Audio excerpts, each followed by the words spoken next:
ସବୁ ସେ ଟିକେ ପାଣି ଟିକେ ପିଇଦେଲୁ। ଓହୋ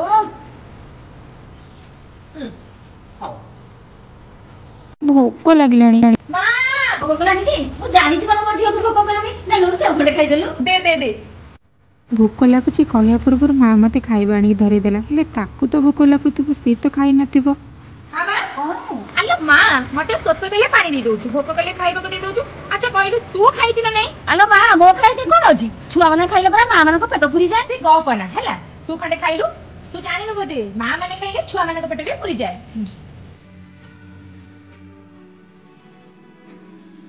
ଆଲୋ ହଁ ସାଙ୍ଗ କହ କହ। ତୋର କାଲି ଜନ୍ମଦିନ? ଆଚ୍ଛା ପାର୍ଟି ଦଉଛୁ କେତେବେଳେ? ରାତିରେ? ହଉ ହଉ ମୁଁ ପହଞ୍ଚିଯିବି। ହଉ ହଉ ହଉ।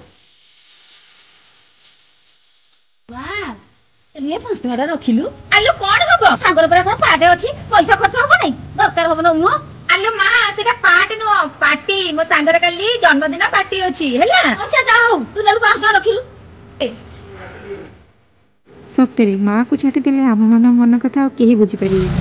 ଆଚ୍ଛା ମା କଣ କରୁଛୁ? ବସିଥିଲି ଆଉ କଣ କରିବି। ଆଚ୍ଛା ମା କହିଲୁ ତୁ ମୋ ମନ କଥା କେମିତି ଜାଣି ଦଉଛୁ? ମୁଁ ପରା ମା ଜାଣିପାରିବିନି ତୋ ମନ କଥା।